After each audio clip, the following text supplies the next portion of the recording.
So I'm speaking with Jeanne Leblanc, the filmmaker for Les Nôtres. In English Canada and the US, it's called Our Own, I believe. Yes. So I wanted to give context to people that are watching this interview. We go to your IMDb page. It's chock full of items.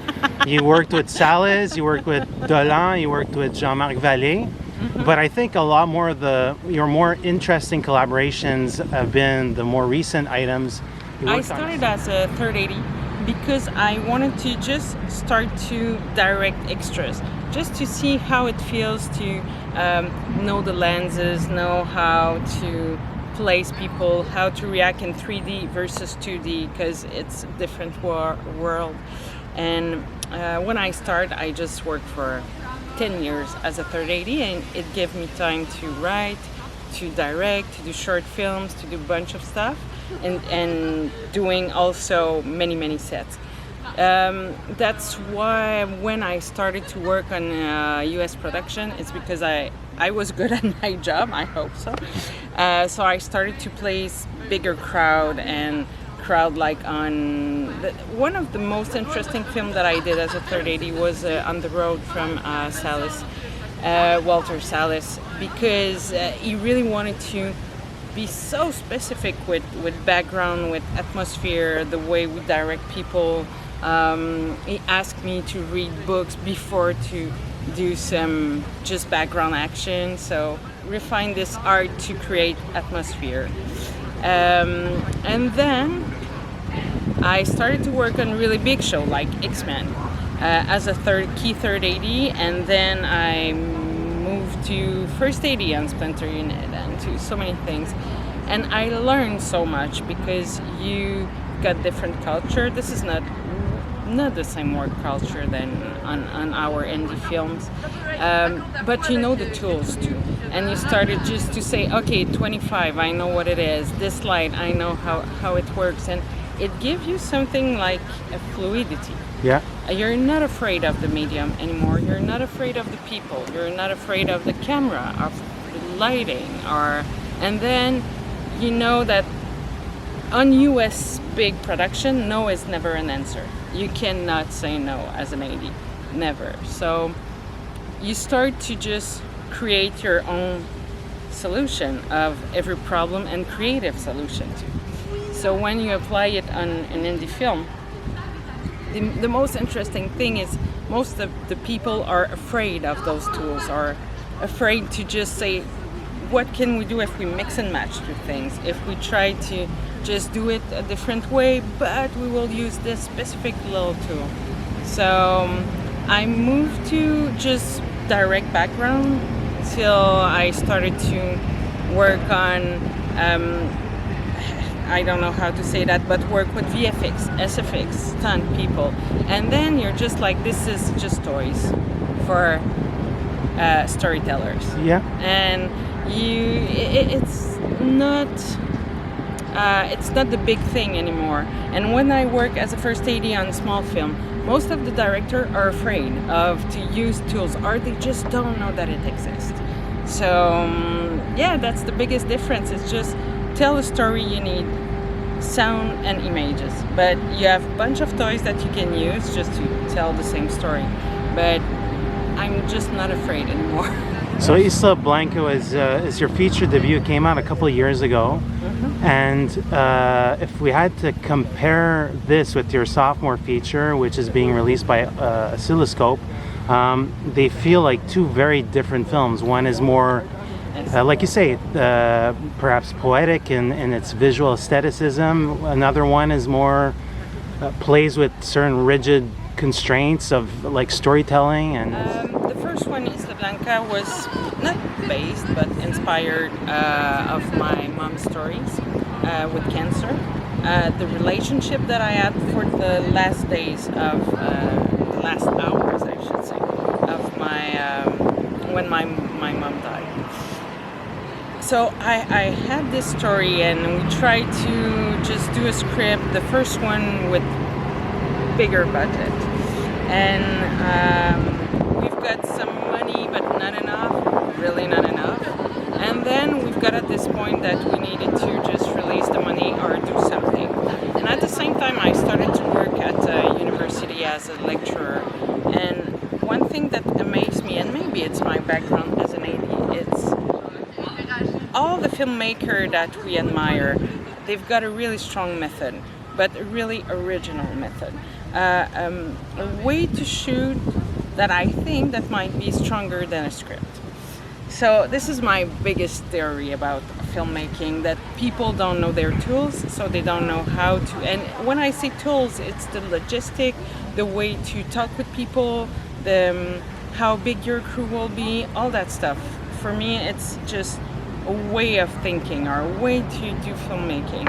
So we've got no money and a story that I really wanted to tell. So with my producer, we decided to put the theory in pratique, in practice. In practice. So we decided to just create a specific way to do this film and see where it will go.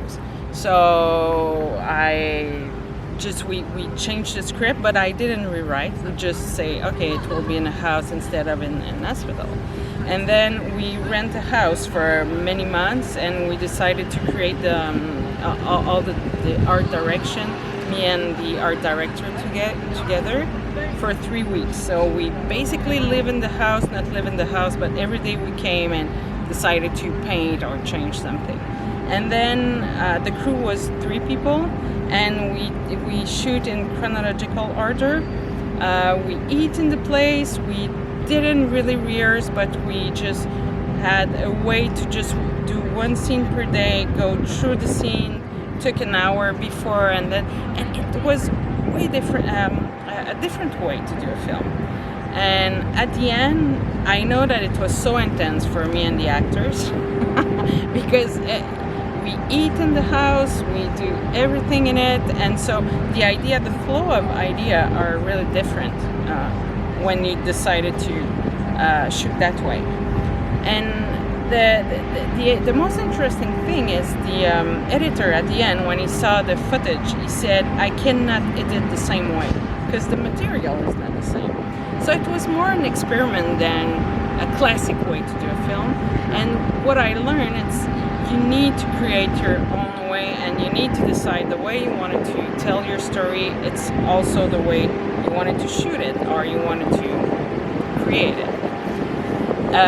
So for Isla Blanca, it was like a platform to try to test things. That's the feeling of this poetic feeling, I think, comes from the fact that we took this time, that we just experiment, that we, for example, there's one scene with Théodore Pellerin and Charlotte outside the house. We decided, Théodore and I, to take one day during our day off just to pass through the scene, to put like 3 specific points in the scene that you will need to pass through. But I didn't care about the words. So I was just like, this is your path. You need to go from there to there to there, and that's it. Work the way you want. Don't tell me, I don't care, but you need to pass through it. And we won't tell Charlotte what you want to do. So Charlotte didn't know, Théodore knew, I knew, the DP didn't know at all. That's okay, but I love Vincent. And then Théodore told me I have 10 takes inside. Okay, so 10 take it is. So we decided to just change with Vincent. Each takes will be a little bit different to do like kind of a jump cut. Charlotte didn't know what to do. It was one of the best scenes that I ever shot because we got something so powerful, and then we were dead after that. We were just like, yeah, this is the end of the day. But we didn't have an obligation to do 10 hours a day. It was the end of the scene. So that's what I learned on Isla Blanca. So when I've got money, you've got unions, you've got crew, you've got people. So you cannot recreate the specific way to shoot. So, and the story was so different. It was there are so many characters, so many, it's all about what you can see but the other one cannot or don't want to see. So it's all about hiding something. So you need, I thought I might be more in control because you always need to hide a sound, something that you cannot see or that you don't want to see. So we were way more in control. But for this specific film, for Les Nôtres, our own, I think it was more kind of going around this control on the medium, what we see or what we cannot see. But with the actors, we develop also a specific way to work, because I love it. I learned it from Isla Blanca. How does all that baggage sort of inform the choices that you made in writing what is... I was thinking of this film as like, is it a genre film? And I'm thinking it doesn't want to be a genre film, but there's certain elements there, but it isn't spelled out. So I was thinking a lot about, okay, well, how did she construct such a fluid film? So the biggest challenge was, what should the audience know or doesn't know? It's all about knowledge and all about silence. What you will do with this knowledge. Basically, the movie is about that. So we wanted to play on so many levels. The level with the audience, between the character, the main character, and all this, as you said, all this community with also a character in itself. But we did so many versions where, okay, is it too many information? How can we put this one but not this one? How can we play?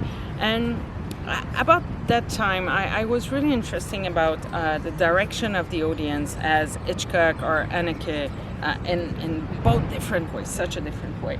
But how they work on how to direct the audience on two different films. Hitchcock is not Haneke. We agree on that. But they both work on the audience, or with the audience, or play with the audience. And so when I started from the script to try to find the language with Toby, the DP, we tried to always pick up one specific point of view per scene. Not just like, yes, we need to show everything, like a classic coverage or not a classic coverage, but let's say classic language or a fluid language. We try for each scene to really be specific about the point of view that we should adopt in the language. So if it's from Magali, there's things that Magali can see, there's things that she cannot see. And sometimes the point of view will be the one from the audience. But for each scene we pick up one, and we try to follow this thin line that, okay, for this scene we cannot see that. And during the shooting, we didn't shoot it. So we didn't have choice at the editing room, which is a little bit risky, that my editor will say.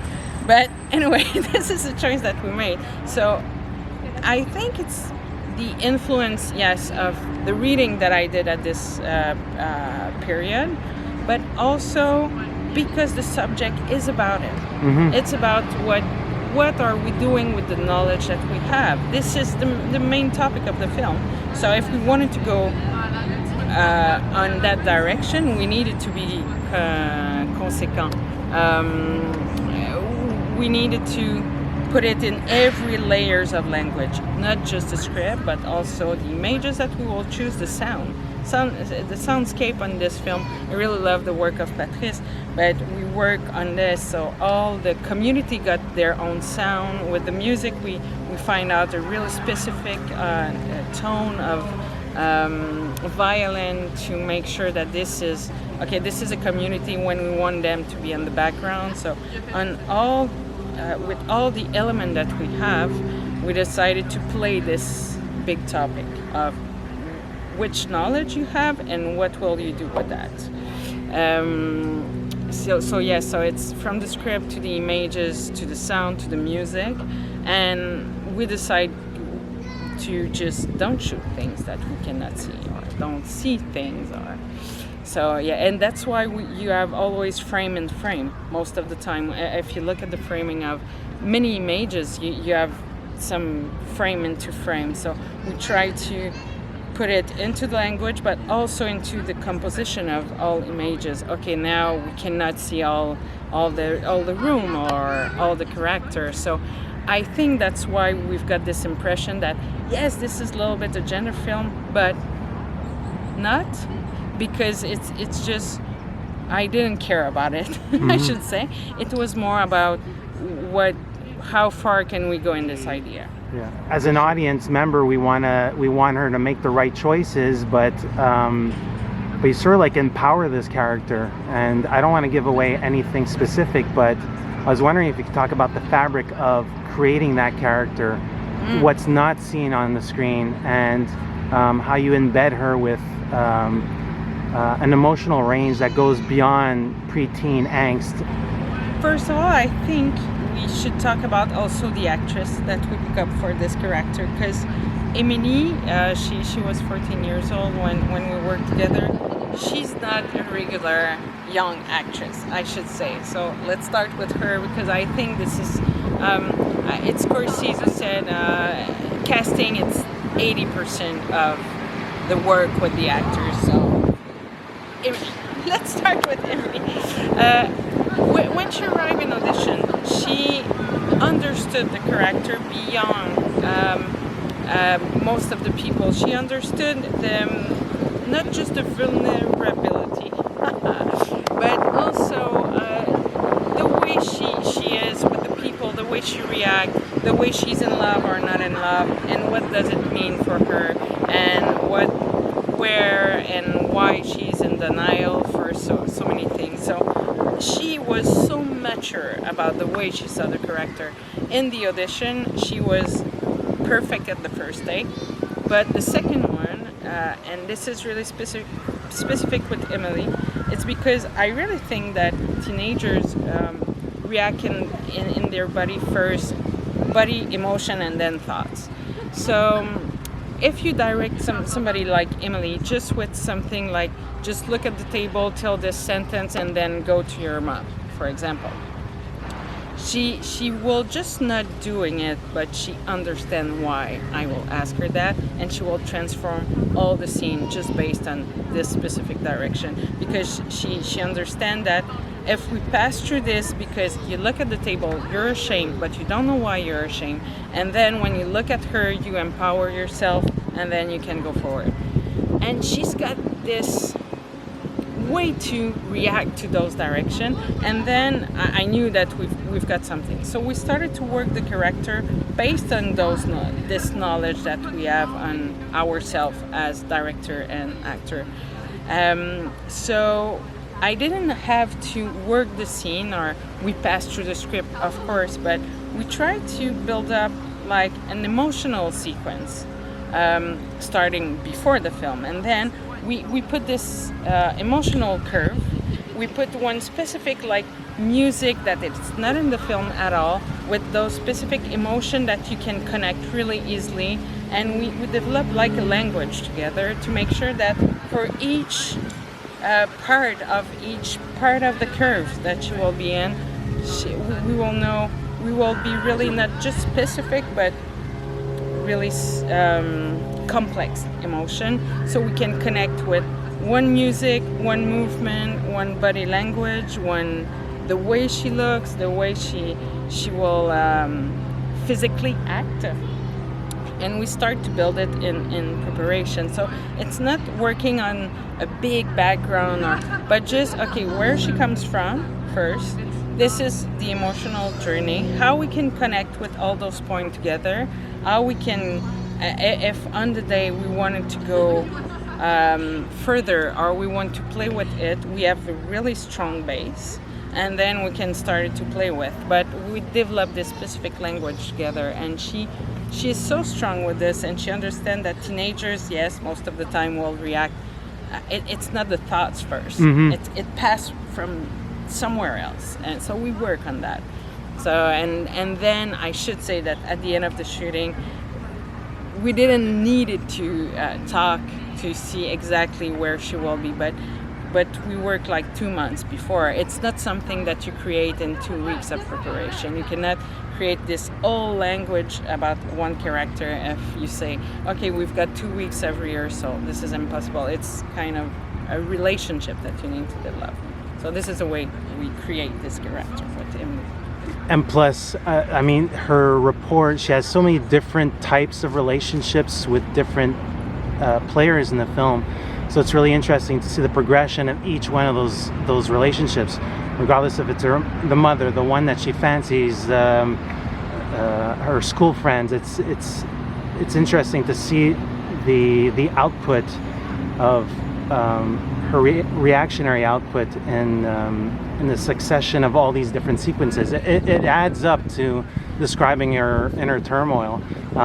And it's worth noting that the Quebec Oscars took place recently, and she won over Margaret Qualley. Like she beat out May Salinger year. She beat out some established veterans, and it's really interesting to see this actress specifically because she was in Le Sage's Genèse film with Theodore Perlin. I mean, they weren't acting together, but she understood the camera in that film, and she was in Our Colonie just in between these two films, and it's just a nice progression to see her again at a very young age, tender age, to be able to take on such meaty characters. And she's got a really good quality that we don't talk a lot about actors, but she's humble.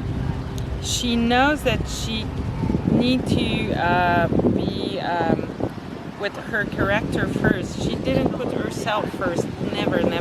And that was one interesting scene that she plays with one of, and she's the youngest one because all the main characters around her are adults and well-known actor here.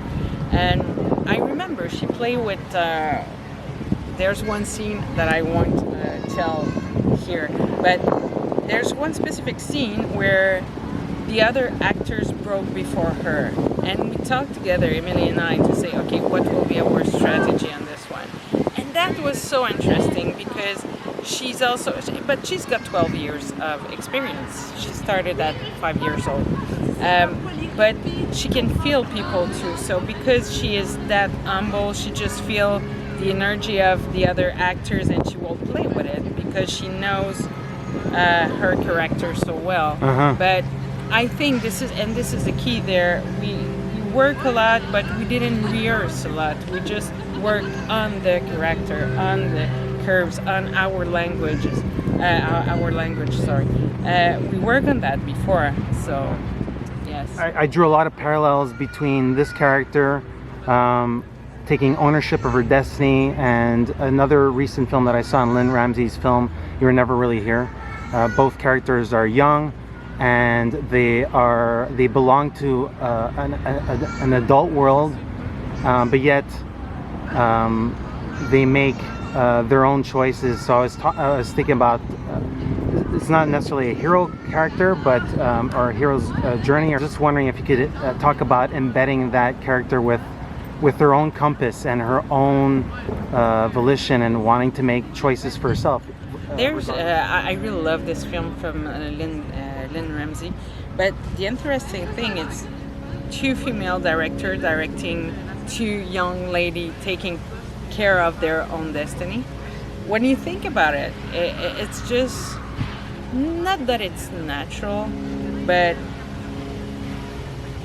it's just the right evolution of filmmaking. There will be more women, more people from First Nation, more people from different voices, and I think we will see different heroes too, but not just different heroes in Les Nôtres specifically.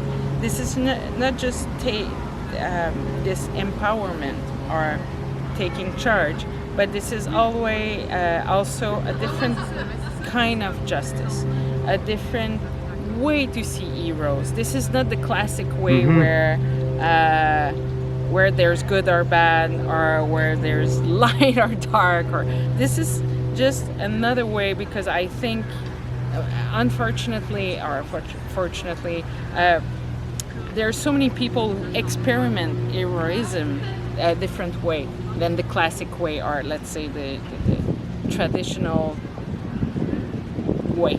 So yes, it seems to me so natural that we should see different type of heroism too.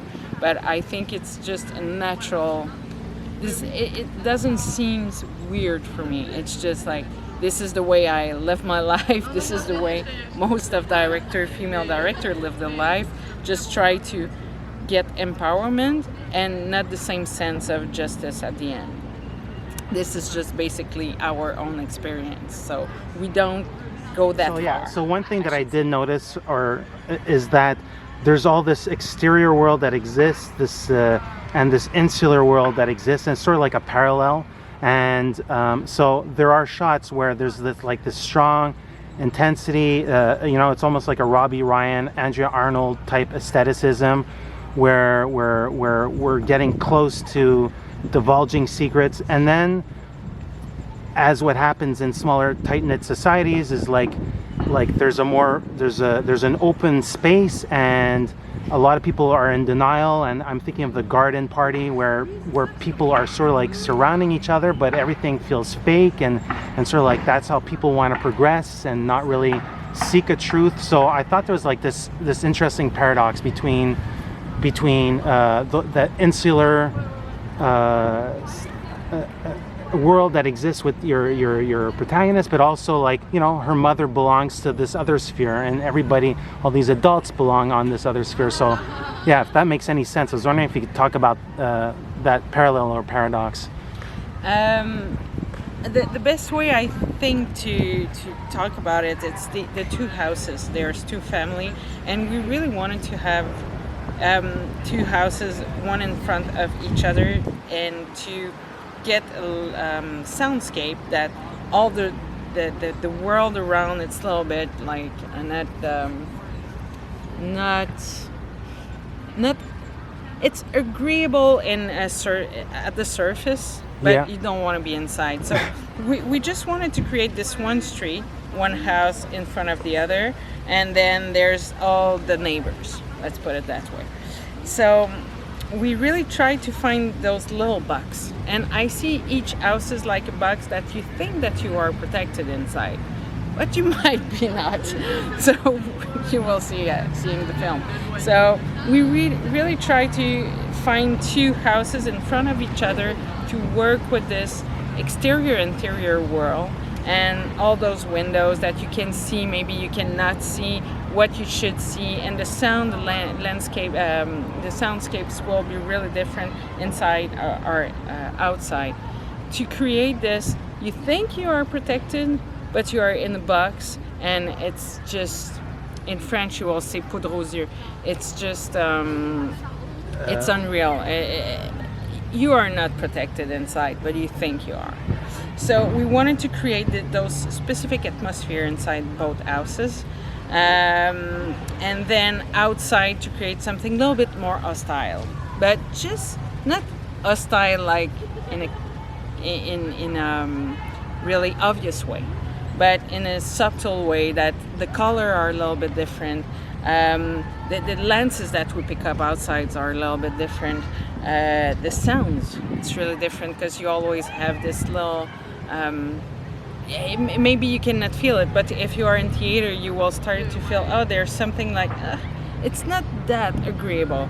So we really wanted to work both ways, except one exterior with all the kids, where the kids go to do the party. This is the only exterior that you can feel a little bit more comfy inside. Mm-hmm. But because this is a kids' world and not the adults' world.